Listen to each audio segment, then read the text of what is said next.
Tată Ceresc, Mântuietorule, Duhul adevărului, care prin tine ești pe toate le plinești, vistiernicul bunătăților și dătătorile de viață, vino și te sălășluiește cu noi, ne curățește pe noi de toată binăciunea și mântuiește drumurile sufletele noastre.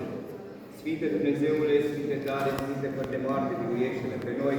Sfinte Dumnezeule, Sfinte tare, Sfinte fără de moarte, miluiește-ne pe noi.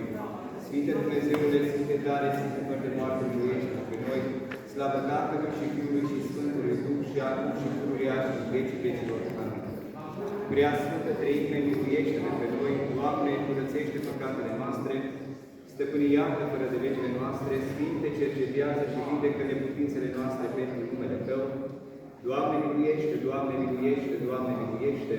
Slavă Tatălui și Fiului și Sfântului Duh și acum și pururea și în vecii vecilor. Amin. Acum chiar pe toți.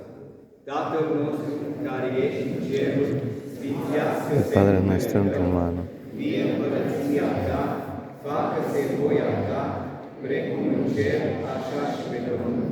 Pâinea noastră, cea de toate zilele, dă-ne-o nouă astăzi și ne iartă nouă greșalele noastre, precum și noi iertăm greșiților noștri.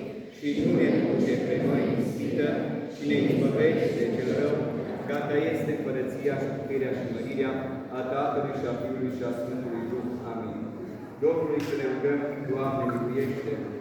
Doamne Iisuse Hristoase, Dumnezeul nostru, Dumnezeul lucrărilor și a toată milostivirea, a cărui milă este nemăsurată și iubire de oameni adânc neajunsă. La Ta slavă căzând cu frică și cu cutremur ca niște robi nevrednici, cu milință aducem acum mulțumire bunătății Tale, pentru binefacerile pe care le-ai revărsat asupra robilor Tăi, elevi, tineri și profesori,